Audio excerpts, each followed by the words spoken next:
দেশের বিরাজমান পরিস্থিতিতে সেনাবাহিনী দেশের পরিস্থিতি স্থিতিশীল রাখতে আইনশৃঙ্খলা রক্ষাকারী বাহিনীর সহায়তায় নিয়োজিত আছে। এই দায়িত্ব পালনে সেনাবাহিনী জনগণের জানমাল, রাষ্ট্রের অতি গুরুত্বপূর্ণ স্থাপনা অর্থাৎ কেপিআই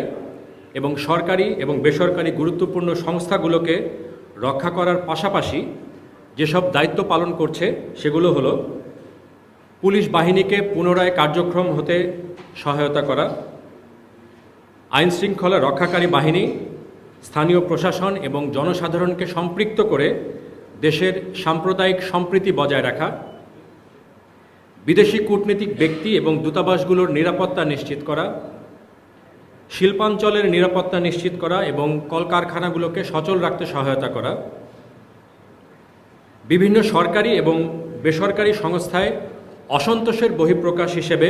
অরাজকতা এবং ভাঙচুর প্রতিরোধ করা, জনগণের ভোগান্তি এড়াতে এবং দেশের অর্থনীতিকে সচল রাখতে